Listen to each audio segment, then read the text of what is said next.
Hey everybody, welcome to the show. Around the Nation right here, Jeff Waldorf here with you on this Monday evening. We got a great show for you guys today to start the week, which will be a very interesting week as usual, as of course the Democratic primary starts to heat up, as well as the insanity that is in office.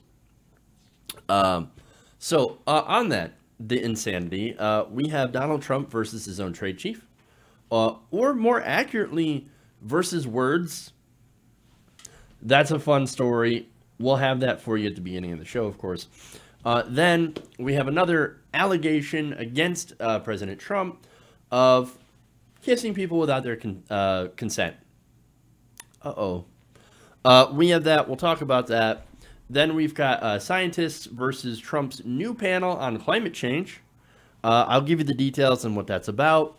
The Democrats, of course, former bitter Clinton supporters, Clinton staffers are now going after Bernie Sanders for, well, helping Hillary Clinton in 2016. But they have an interesting attack.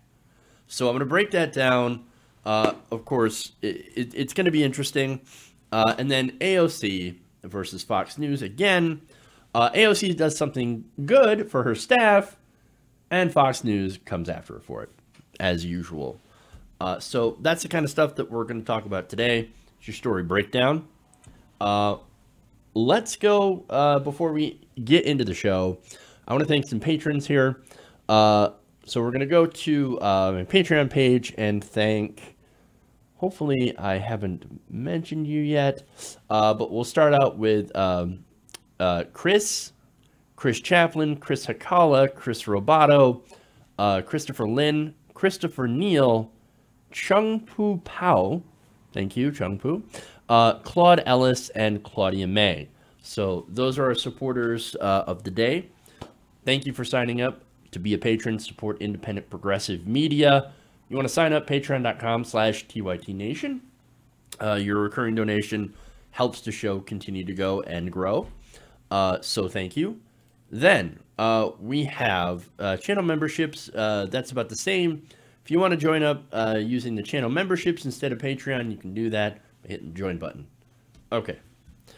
Anyway, that's all that. Thank you very much for supporting independent media.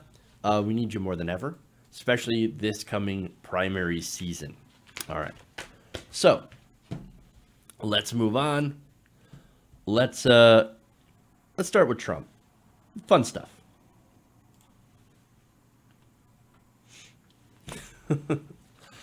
Okay. So President Trump is not a smart person. He's not very intellectually curious, doesn't really have much of an extended vocabulary or a desire to learn new words, learn new things, right? He learned what he learned about business, which isn't very much, and he's content. Now, the newest story on this unfolding saga of our really dumb president comes from HuffPost. And they talked about how President Trump had no idea what a memorandum of understanding was when it comes to the governmental context versus business.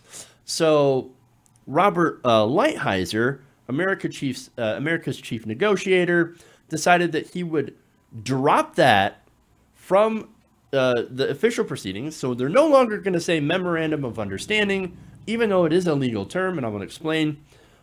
Also, they could make President Trump feel a little bit better about himself.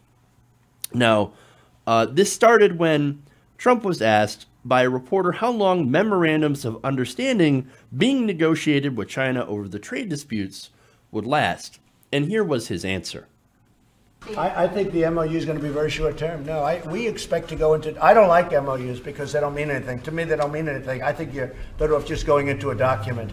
I was never a fan of an MOU. So an MOU is a contract. It's the way trade agreements are generally used.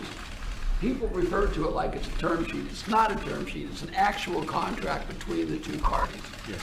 A memorandum of understanding is a binding agreement between two people. And that's what we're talking about. It's detailed. It covers everything in great detail. It's just called a memorandum of understanding. It's a legal term. It's a contract. By the way, I disagree. I think that a memorandum of understanding is not a contract to the extent that we want. We're doing a memorandum of understanding that will be put into a final contract, I assume. But to me, the final contract is really the thing, Bob, and I think you mean that too, is really the thing that means something. A memorandum of understanding is exactly that. It's a memorandum of what our understanding is. But to me, the contract is, the real question is, Bob, so we do a memorandum of understanding, which frankly, you could do or not do. I don't care if you do it or not. To me, it doesn't mean very much. But if you do a memorandum, how long will it take to put that into a final binding contract? What? From now on, we're not using the word memorandum of understanding anymore. We're going to use the term trade agreement, all right? Okay. Right. No more. We'll never use the term agreement. We'll have the same document. It's going to be called a trade agreement. We're never going to use MOU again. A memorandum of understanding. It's a memorandum of what our understanding is.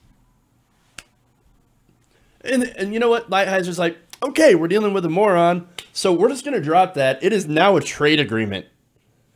Everybody good? Great. Now we can actually do things. Wow. Okay, that's awesome. Here's the thing. He is actually right.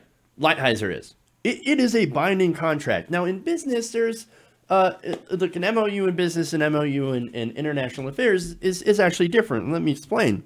An MOU, or Memorandum of Understanding, is a non-binding agreement in business between two or more parties outlining the terms and details of an understanding, including each party's requirements and responsibilities. An MOU, in the business context, is often the first stage in the formation of a formal contract. Now, when it comes to international affairs, for example, trade between two countries, then it is a binding contract. So the president was very confused about this because, look, he doesn't read anything. He never really bothered to learn about what's in the job, the difference between business and government. He's a one-pager kind of guy. And then he gets upset, of course, when he doesn't know what's going on. You know what? I disagree. I disagree with that. Really? You disagree with your trade guy who obviously knows more than you. Okay, whatever. And this trade guy is like, okay, yeah, sure. We're just going to drop that. We're going to make him happy, whatever, right?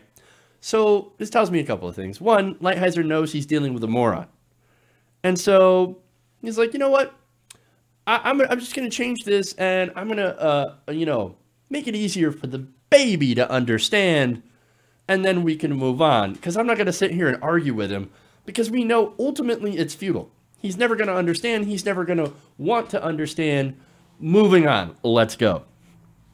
So now, $5 says when he's actually doing negotiations without Trump present, because he's doing executive time in his office, watching Fox News, eating cheeseburgers, and, live tweeting, they're going to call it a memorandum of understanding. Because that is the correct terminology in this case. But they're not going to do it in front of Trump anymore because, as you just saw, he's going to embarrass himself. I mean, you saw one of the guys was actually laughing at him on the Chinese side. The Chinese are literally laughing at us. And look, I'm not even against some of his moves on trade, right? I think backing out of the Trans-Pacific Partnership was actually a smart thing to do because there were some things about that deal that I did not like. Now, if we were to get somebody competent in there that didn't just put corporations above the well-being of nation states and made a better deal, well, of course, we have to make deals with, some of these Asian countries, these trade deals. But we want those trade deals to actually help both those countries and the United States, and not just a handful of the wealthy elite, right? So I'm not against that. But the thing is, I also don't agree with some of the tariffs, though, that President Trump has put on. Because, look, while I agree there are some instances in which tariffs do work, he doesn't understand how to effectively use them. He's like the Oprah of tariffs. You get a tariff, you get a tariff. Yeah, everybody gets a tariff. Now give me everything that I want, and I'm going to go eat some cheeseburgers. He's not smart. He is painfully dumb. And it's super, super obvious to the entire world. And of course, to his staff, where they know, like, if you want to get anywhere with Trump, You gotta dumb things down. I cannot wait for the day that we actually have an adult in charge again. Things are going to be so different. So different. Can't wait. Moving on. All right.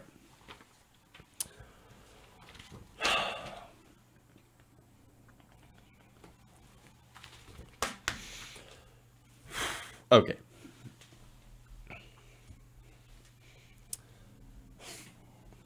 So there is more bad news for President Trump. He is having another Me Too moment. Now, this one involves a staffer on President Trump's 2016 campaign. Now, she claims that President had, then campaign Trump, nominee Trump, says he kissed her without consent at a gathering of supporters before a rally in Florida.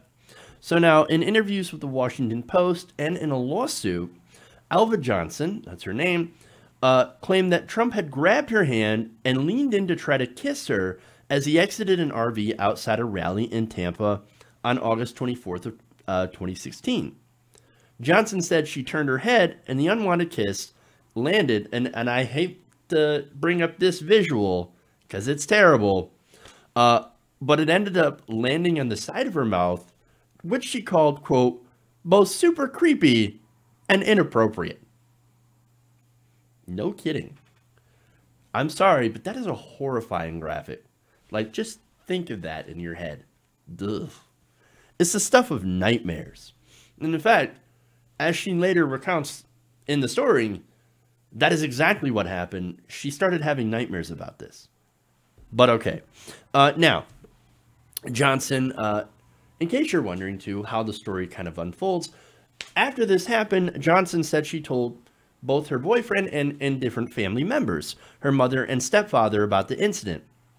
Later that day, an account all three confirmed to the Post. Now, 2 months later, Johnson also consulted a Florida attorney about the unwanted kiss. He then gave the Post text messages showing that he considered her credible, but ended up not taking her case for business reasons. So now that's interesting. Why did he not take the case, even though he found her very credible? That's really kind of strange. Maybe he didn't want any sort of friction with who could be the future president of the United States. I don't know. Now, the attorney did give Johnson the name of a therapist who did note, which the Post reviewed, reference an unspecified event during the campaign that left her distraught. So that's very interesting. That is a huge, pretty big body of evidence here that something may have actually happened, because it is documented, and that's why, of course, this seems very, very credible. Now, let's go to the White House reaction. Now, in a statement, White House Press Secretary Sarah Sanders dismissed Johnson's allegation as, quote, absurd on its face. Quote, this never happened and is directly contradicted by multiple highly credible eyewitness accounts. Now, some of those, unsurprisingly, those accounts that push back against it are people that are highly placed in the Trump campaign, including Pam Bondi. Now, this is, and another is a campaign official. They denied seeing that and said, well, you know, I didn't see anything happen. What, there is no kiss. What are you talking about? Now, we'll get to Pam Bondi later. Now, let me give you some background about Alva Johnson. Now, what she's doing, not only that, so the information first. Johnson is an event planner who lives in Alabama. And what she's doing is she's suing the president for emotional pain and suffering. Now, the federal lawsuit filed Monday in Florida alleges that the campaign discriminated against Johnson, who is black, by paying her less than her white male counterparts. Now, is that shocking? No, I don't find that shocking at all. And that's not just a Trump thing, by the way. Look, I think women in general tend to get paid less than male counterparts, whether it be a campaign or jobs. That's not really a Trump problem. That's a societal problem, to be 100% fair. So, look, if something is done due to this that maybe helps equalize pay, okay, then great. But I don't see anything specifically happening from that on that front. And that's sad because we do need to do something as a society to make sure men and equal do get equal pay for equal work. Now, another timeline here, or to go to the timeline here, Johnson said she had begun to consider coming forward on October of 2016. Now, this only happened after video surfaced of Trump bragging about kissing and groping women without their consent. That was, of course, the Access Hollywood tape. So she saw that and she's like, oh my God, that's what happened to me. Now, maybe I should consider going forward, but maybe not. I don't know. She said she was nervous about speaking out, but had come to regret working on the campaign. She said, quote, I've tried to let it go. You want to move on with your life? I don't sleep. I wake up at 4 a.m. looking at the news. I feel guilty. The only thing I did was show up for work one day. Look, I feel bad for her, right? But at the same time, she did work for a man who was both racist and sexist, who has a long history of doing this kind of thing. It's not like we didn't warn you, right? But nonetheless, I do feel bad for her. And look, this is why she, for me, is getting the benefit of the doubt, right? So now, look, you might be wondering, why should anyone think of even consider, supporting Donald Trump, especially somebody who's black? Why would they? Well, apparently, according to her, she didn't know better, right? So now the Post described her as not having a long history of political activism. She was a registered Democrat in California. She did say she voted for Obama in both 2008 and 2012, but said Trump might be able to use his business experience to help black communities. Now, that is very interesting. That's something Obama did not do. He didn't focus on helping black community. This is not me saying it. This is a lot of African-American progressives that have said, hey, wait a minute. Obama's not helping us. He's more interested in helping the status quo and helping the donors. Well, maybe this guy who's not the same, who is definitely anti-establishment or came off that way, well, maybe he'll do something about it. Well, it turns out, no. That didn't happen. Not only that, but Johnson also said she got interested in the Trump campaign through her stepfather, Jacob Savage.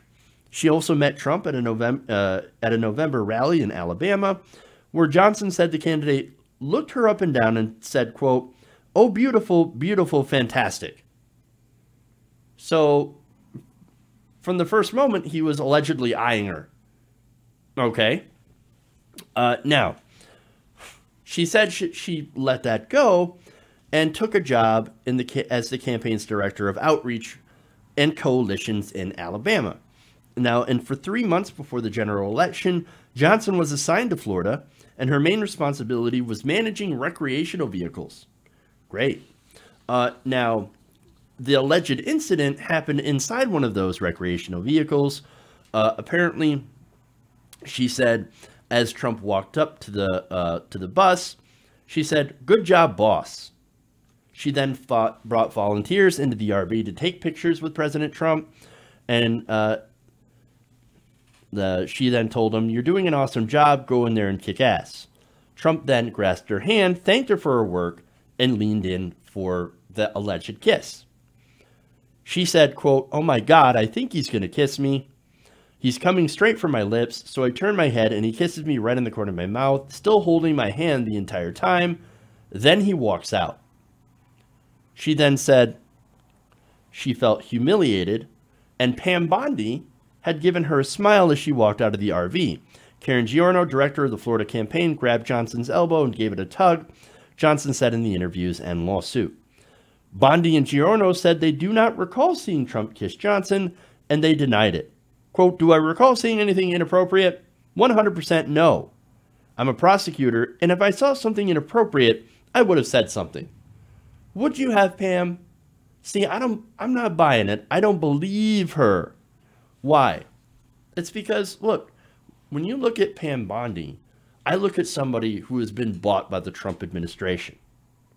See, back in 2016, President Trump was being sued by the city of New York over tax fraud, right? Bondi's office was considering joining that suit. However, 4 days after she announced the possibility of joining that lawsuit, she received a $25,000 donation from the Donald J. Trump Foundation. When that happened, she abandoned the lawsuit. I don't trust Pam Bondi. Pam Bondi has shown that she will do whatever is expedient for her campaign and for her career. So I don't trust in her word. I don't know who Karen Giorno is, but she's also denying that anything happened. So, okay. Now, another reason that I don't trust the accounts from the campaign, that I actually put more stock in these allegations. Trump's been accused multiple times of doing this, and then bragging about doing it on tape.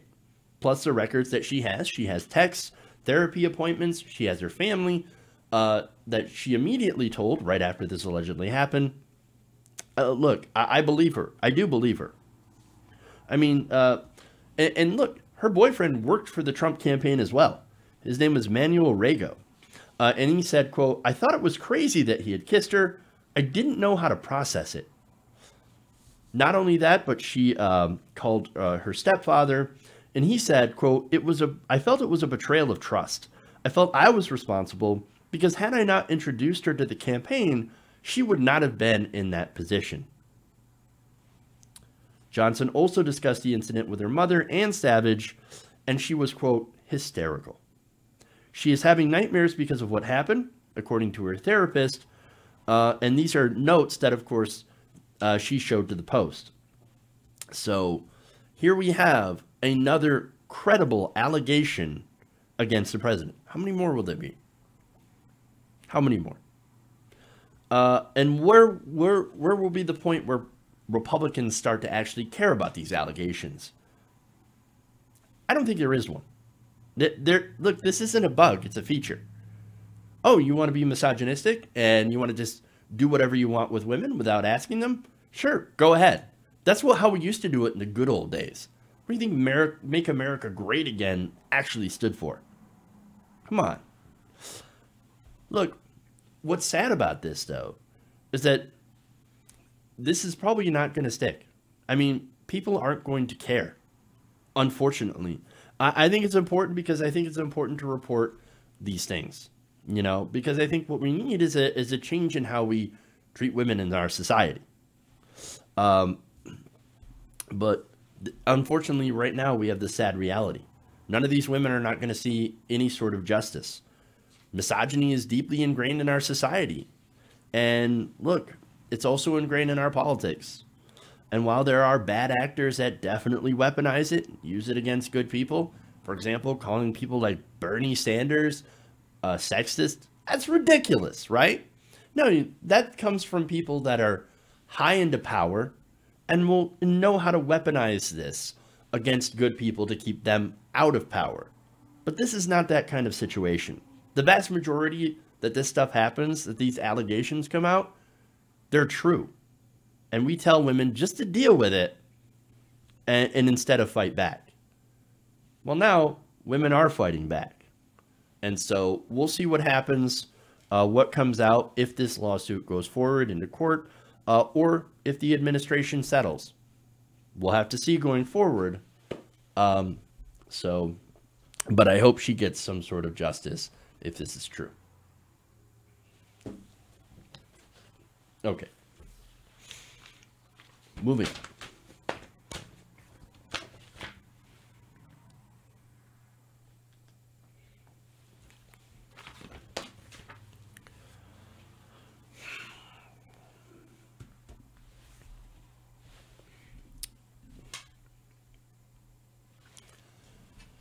It's being reported that the White House is now moving forward with a plan to create a National Security Council committee to question climate change. But wait, specifically, they're going after a report that shows how disastrous climate change would be. Now, this is according to the Washington Post. The National Security Council initiative would include scientists who question the severity of climate impacts and to the extent to which humans contribute to the problem, according to these individuals who asked for anonymity to discuss internal deliberations. So what this means is the Trump administration is literally putting together a panel to deny climate change, to actually investigate these climate papers which have been published from the administration. And specifically, they're doing the national, the National Climate Assessment. So they're going after this paper and they're saying, we think that's wrong. So now we're going to go spend time and money to try to debunk it with our own pseudoscientists. Now, one of those pseudoscientists is a man named William Happer. Now, Happer is the physicist who sits on the National Security Council and argues that more carbon in the atmosphere is a good thing. Huh. Okay. Now, that, of course, is absurd. What we have right now is too much carbon. So we're continuously putting more and more carbon in the atmosphere. We have tipped the balance. Yes, of course you do need carbon dioxide in the atmosphere. The problem is when you have too much at such a small period of geologic time. That, of course, has some very negative consequences when you increase the level of carbon dioxide in the atmosphere more than it should. It gets it out of balance, and we disrupt the entire natural cycle. But anyway, now, the balance. To kind of balance that out, having William Happer, do you think this council will involve some actual scientists? Some real scientists, right? No. No, they will not. I mean, look, the fact that they're including Happer in the first place is ridiculous. But they're not even going to try to balance it out with people who believe, or people who are part of the 99% of scientists that say, hey, we have a problem here. Climate change is man-made. There is no other side to them. There is just the side of denial. Now, that's not a coincidence. That's the whole point. This is to push back against science and fact. Now, more stuff about Happer, right? Now, Happer used to lead an advocacy group called the CO2 Coalition. Public records showed that the coalition, which describes its mission as informing policymakers and the public about the, quote, important contribution made by carbon dioxide to our lives and our economy, has received money from far-right organizations and donors with fossil fuel interests. Shocker! Wow! Surprise! They're getting bankrolled by corporations that make money and end up putting lots of carbon into the atmosphere. Weird. Now, let me show you how much money. In 2017, according to federal tax filings obtained by the Climate Investigation Center, the group received $170,000 from the Mercer Family Foundation and more than $33,000 from the Charles Koch Institute. The Mercers, of course, one of the biggest backers of President Trump. Trump thinks climate change is a Chinese hoax and won't actually do something about it. Well, look, and then, of course, you have the Koch brothers that give a lot of money to these think tanks, so-called think tanks on the right, that come out with bogus papers that make up the 1% of climate papers that actually say, oh, no, climate change, not a thing, it's fine. Actually, we need to worry about global cooling. Gee, I wonder who who Happer is advocating for. I can't tell. And as I said before, the whole purpose is to push back against the National Climate Assessment. Now think about that. A lot of government agencies work together on this National Climate Assessment, including the Pentagon, and they said, hey, climate change is a big issue. It's not just a political issue. It is a national security issue. We have got a major, major problem that can impact us all over the globe. And yes, actually threaten our national security. And this council says, yeah, we don't care. We take money from fossil fuel companies, and we'll be dead by the time any that bad stuff happens anyway, so who cares? I'm getting money. I'm getting paid. It's ridiculous, man. The idea that the president himself and his fossil fuel lackeys can actually go against science and fact, and not only that, but his own administration on this issue, his even the country's own national security, is ridiculous. Now, scientists have hit back, and I love this. And I'm gonna go to some quotes given to Axios. Now, NASA climate scientist Kate Marvel told Axios, quote, "This is like assembling a panel of gravity skeptics who insist it's safe to jump off tall buildings. Except in this case, they want to take us all with them." That's such a good quote. It's true, too. Here's another one. Retired Rear Admiral David Titley. Now, he served as an oceanographer of the Navy, and he told Axios, quote, "Really what we're seeing is what I call a zombie idea. This is a truly bad idea that just refuses to die. All bureaucracies have them. They are just more dangerous when they originate and live in the White House." And he's talking about, of course, climate denial. Now, he also said, "I never thought I would live to see the day in the United States where our own White House is attacking the very science agencies that can help the president understand and manage the climate risks to security of today and tomorrow." Well, that's the thing. That would assume that the president actually cares about this stuff. He does not. He actually does not care about science. He doesn't care about facts. He doesn't care about information. He is not intellectually curious. He has no intellectual curiosity. He doesn't care to learn. He is ignorant, and he chooses to be ignorant. It is a source of pride to him. There was another story that we talked about where one of his staffers says, "Look, we can't convince him of anything. He believes what he believes, and that's just what he believes. And that's it. We cannot get him to change his mind, no matter how many facts and figures, how many statistics. It doesn't matter what we put in front of him." This is somebody that has the fate of the world in his hands, literally. We pulled out of the Paris Climate Agreement. I said that it wasn't enough. And guess what? We continue to see record temperatures. We continue to see, stronger storms. We continue to see ice loss, devastation, record warm temperatures all over the planet. And look, we have got less than 12 years to do something about climate change before we can. We've got to do something. And we have idiots like this standing in the way that are continuing to spread their ignorant pro-fossil fuel propaganda. It is gross, it is disgusting, and it's going to hurt us all in the long run. Now, finally, I have Camilla Mora. Now, Camilla Mora is a geographer and environmental professor at the University of Hawaii. She said that, quote, "When it comes down to climate change, we're talking about thousands of independent papers from everywhere, finding exactly the same thing, that the climate is changing, that we are doing it, and that the most often than not, the impacts are pretty bad. That is the truth. That is what's going on here." But on the other side, of course, you have Trump, who's an idiot, reveling in his ignorance, and then you have people like Mr. Happer, who happen to take money from the Koch brothers. This is not equal. There's no equivalence here. Either you're on the side of facts and knowledge, or you're on the side of stupidity and greed. And unfortunately, we know where most of the members of the administration are. Okay. We're going to take a break. We're going to come back and talk about that smear against Bernie Sanders.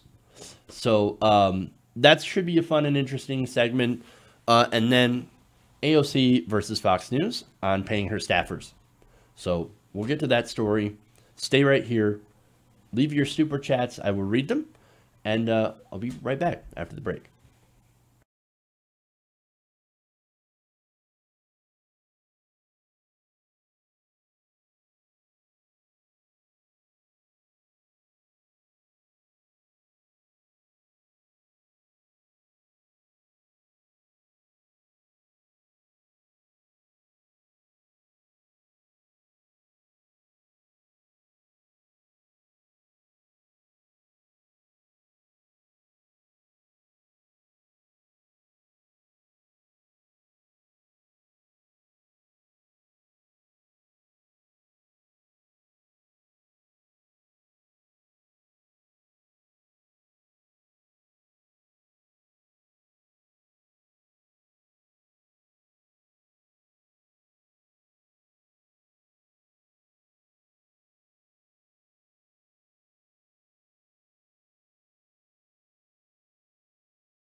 Everybody, welcome back to the show.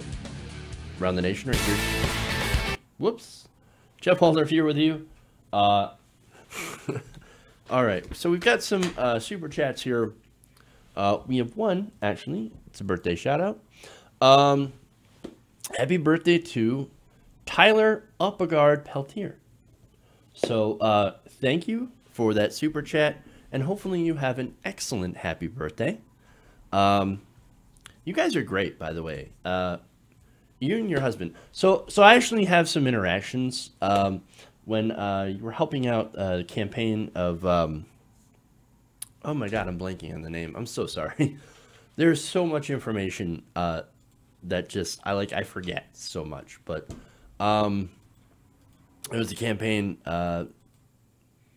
Great guy too. I just can't remember his name. I'm so sorry. If you're watching, I apologize. I know I would get. I know I would get that name. Anyway, sorry about that. But happy birthday anyway. Boy, that sounded terrible. But no, generally, I do think happy birthday.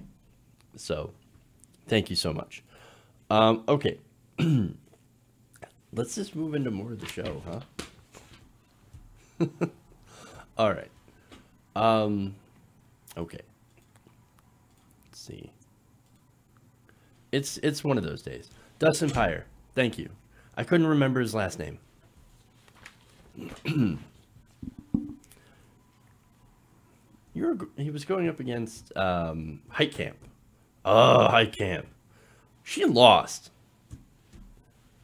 And so, man, if he would have won, he's very progressive on a lot of issues.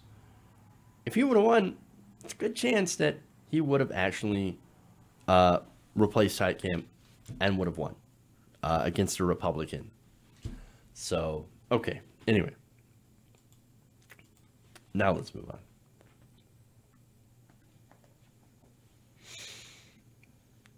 Okay, here we go.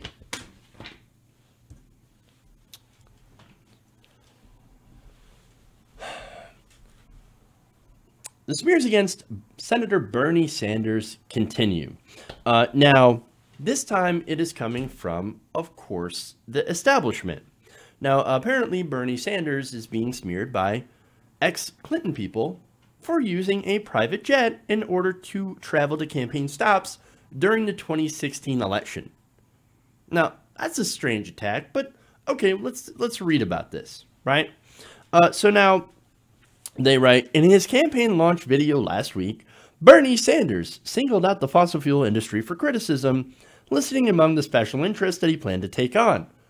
But in the final months of the 2016 campaign, here it goes, Sanders repeatedly requested and received the use of a carbon-spewing private jet for himself and his traveling staff when he served as a surrogate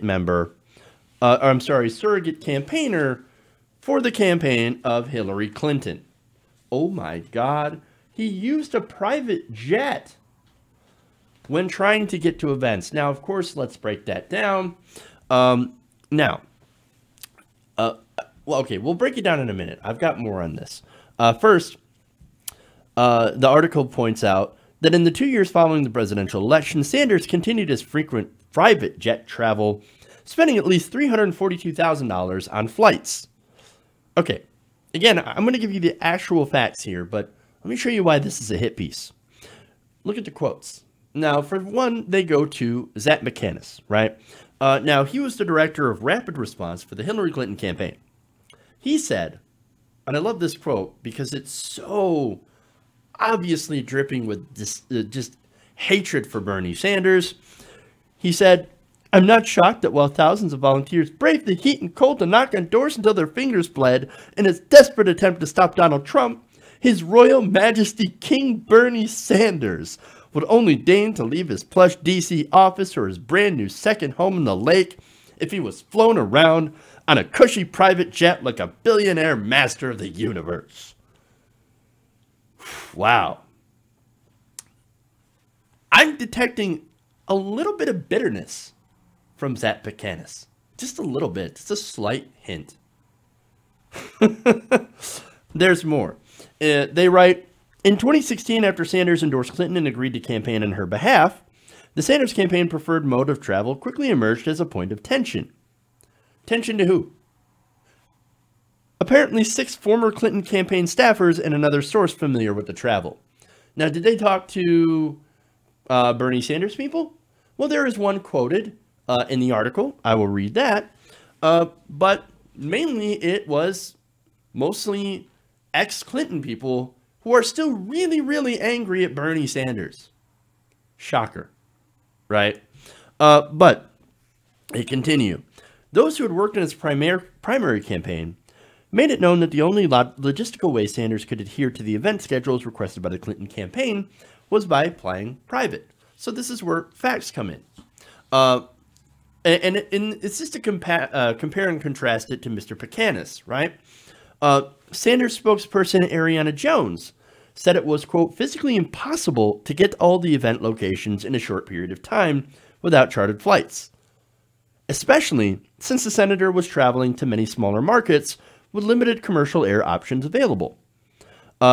She said, quote, that's why chartered flights were used, to make sure Senator Sanders could get to as many locations as quickly as possible, in an effort to help the Democratic ticket defeat Donald Trump.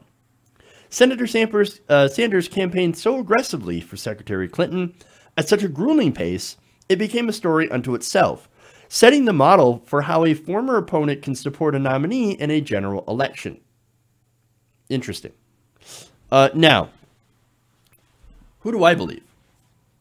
I believe that well-reasoned statement. Yes, he did campaign for Hillary Clinton, and he did campaign really hard. But of course, the Democratic establishment says, oh, no, he didn't campaign hard enough. Well, let me show you how grueling his schedule was. The senator ended up flying private on 3 separate multi-day trips in the last 2 months of the campaign. That's how much he used private flights. Now we'll look to commercial flights. That is in addition to the 39 rallies in 13 states on behalf of Clinton's campaign, where there was 17 events in the final week. 17 events. There was absolutely no way he could get to those on time using strictly commercial flights. Not only that, but this also explains what he did after the election. During the 2017 DNC Unity Tour, he had to take some private flights to several states. So, and that's because the Unity Tour, if you guys remember that, was going on and it had quite a grueling schedule. Now, in 2018, by the way, he also had a 9-day, 9-state tour for candidates. So in some of these, he ended up having to take private flights because it was literally impossible for him to take commercial flights. Where's the story exactly here? Well, we know where the story is. The story is Bernie Sanders. He's such a hypocrite because he took a private flight. Why am I doing it in the Trump voice? I don't know. But again, he campaigned not only with for Hillary Clinton, but he also helped to elect Democrats. And not only that, but he did pay some of that money back. The Sanders camp had given the DNC $100,000 to defray his participation in their Unity Tour and spent $342,000 on a 9-day tour helping the 2018 Democratic candidates. And from the piece itself, quote, his Senate campaign committee spent $342,000 on Apollo jets, primarily to pay for that 9-day, 9-state tour to support those Democratic candidates. The entire rest of those 2 years, there were no chartered flights. The rest of them were commercial. The majority of times he flew happened to be commercial.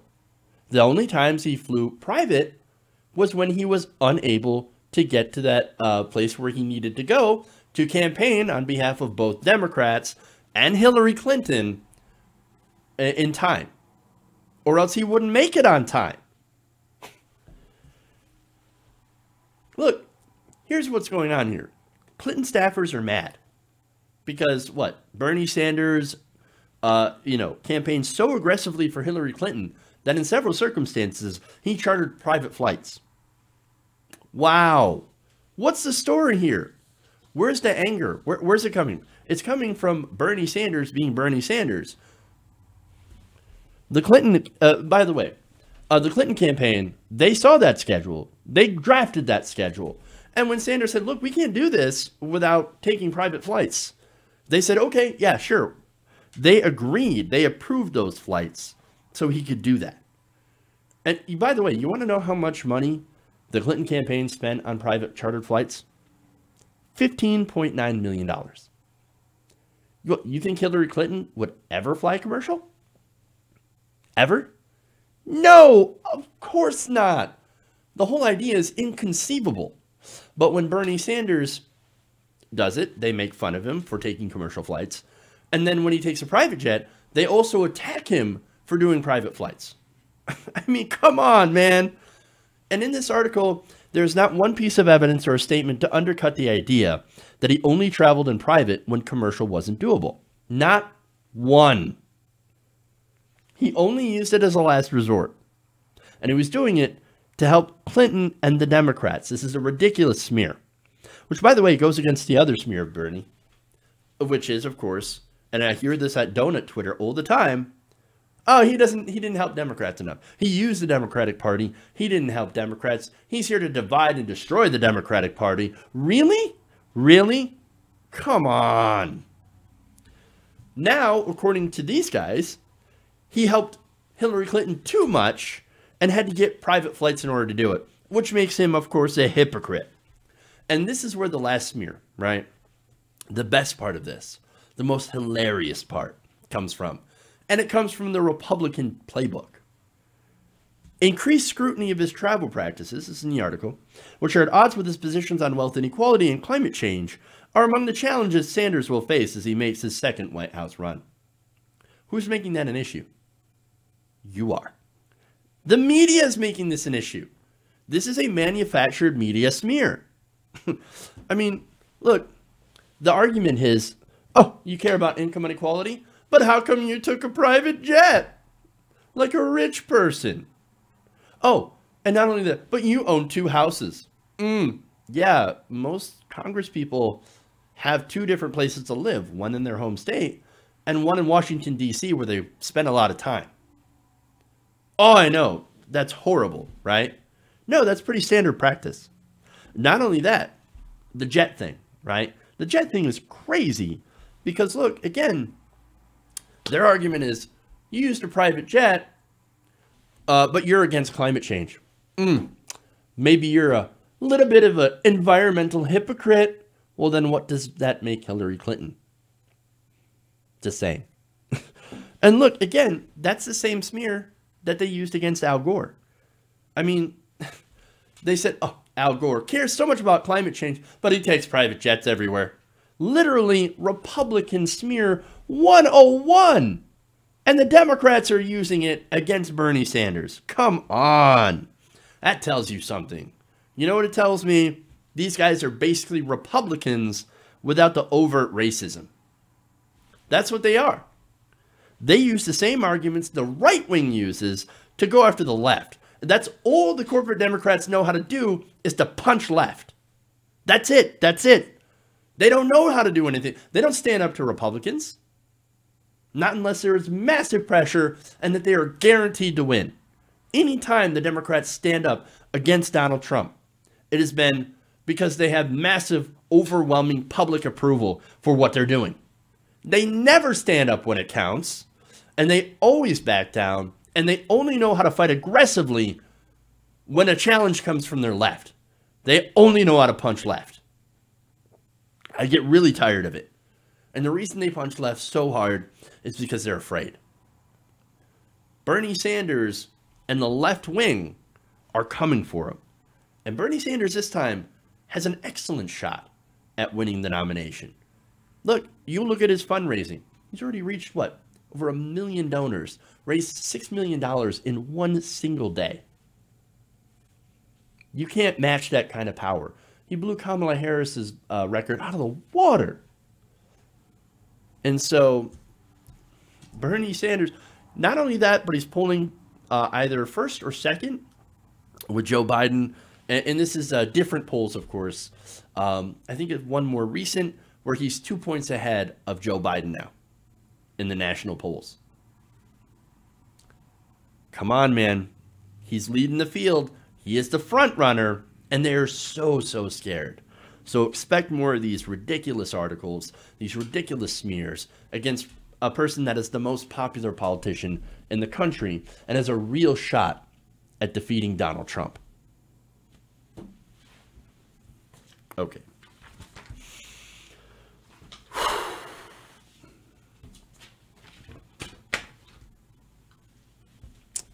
That was frustrating. Okay, moving on. Hey, we get a couple more years of this, guys. Yay. All right.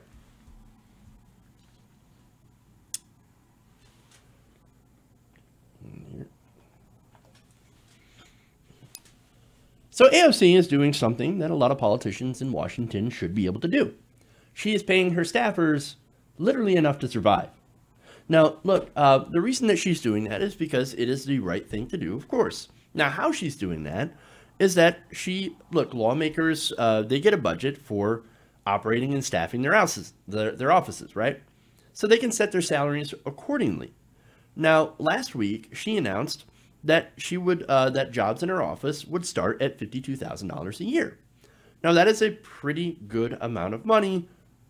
Not so much in D.C., I can understand, because D.C. is super expensive to live, but it's much better than any other candidate or congressperson is paying their staff.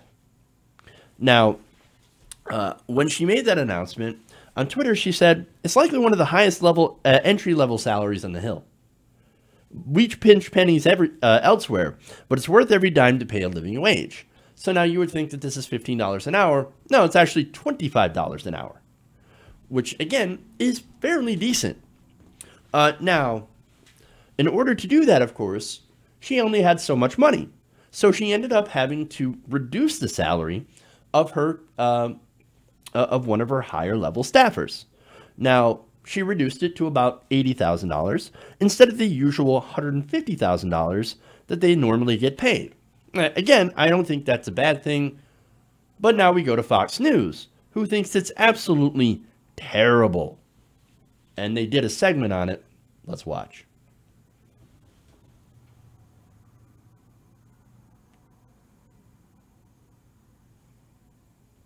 Get a load of this, right? A tweet went out yesterday. She said leadership begins at home or whatever, however she put it in. She's basically announcing that she is going to redistribute the money appropriated to her congressional office to make sure that the entry-level staffers get a fair share of money. Now, let me show you the numbers here, right?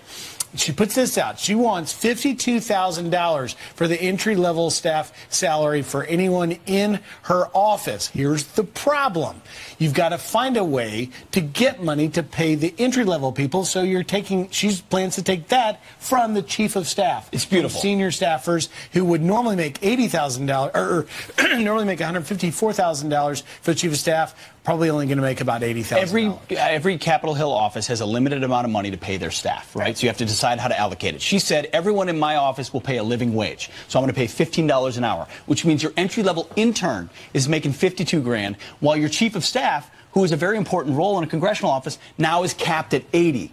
As opposed to the actual market rate at Capitol Hill, which is closer to $150,000. Right. So everyone's between 52 and 80. It's actually socialism and communism on display. Yeah, I mean, I'm fine with her moving the money around in her office, but let's not forget where that money comes from. They're not making that money in her office. They're not running a business where they're making a profit and money is coming in with revenue to pay for people's salaries. That money comes from taxpayers and is given to her office, and she can move it around. If it was market-based, maybe she could pay entry-level staffers $54,000 a year, given the market value of those positions in the private sector. But she'd have to have in a the profit government, motive. There would have to be a profit motive. There would have to be some business insight behind it. But let's not forget where that money's actually coming. It's socialism. It's communism.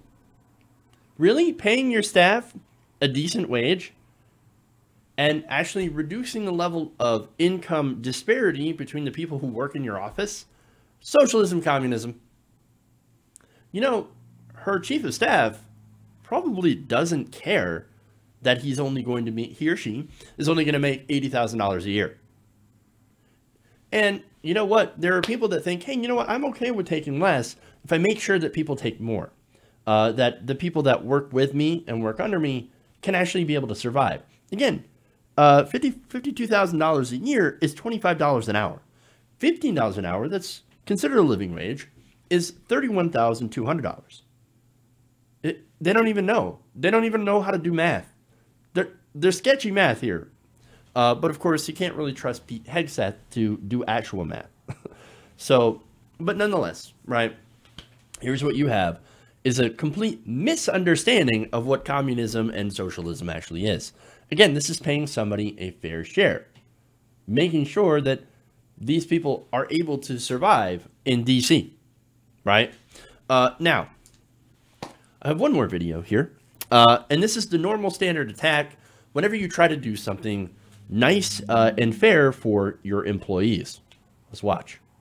I'm told members of Congress, she makes $174,000 as a congresswoman. She should probably redistribute some of that. Will you share some of that money, Ms. Congresswoman, with the rest of your staff who's not making as much? Will you share some of your money? See, got you, libs. Why don't you just share your money? I don't know. Maybe she is. I don't know. But that's the continued attack, right? So we can't do anything to help our employees have a barely livable wage, right? In a city that is extremely expensive to live in. Can't do that because it's socialism, communism. Why not give them your money? And I love how they said, it's not like she earned that money. Oh, really? She won an election, and now she's doing her job as a legislator. I would say that she, yes, earns that money. And by the way, if you want to go on that attack, be my guest, right? So now you could go after Mitch McConnell. I could go say, well, why doesn't Mitch McConnell just give all his money to the staffers? It's not like he's earned it anyway. Why doesn't he just not take a paycheck at all? I mean, you know, you guys opened the door to that attack. It's fair. Why don't you criticize Mitch McConnell? Why don't you criticize Tom Tillis? Why don't you criticize anyone else on the Republican side? Marco Rubio. Why don't you criticize President Trump? Anyone who takes money from the government, you can go ahead and criticize them. I mean, look, I got the go-ahead from Fox News. Apparently, you didn't earn that money. They didn't earn that money at all. So, hey, whatever. Ridiculous, right? No, they're never going to do that. Now, AOC did respond to this, by the way. And she said, quote, the GOP is so disconnected from the basic idea that people should be paid enough to live that Fox actually thinks me paying a living wage in my office is, quote, communism. So the next time the GOP screams socialist, know that's their go-to attack for any common sense, humane policy.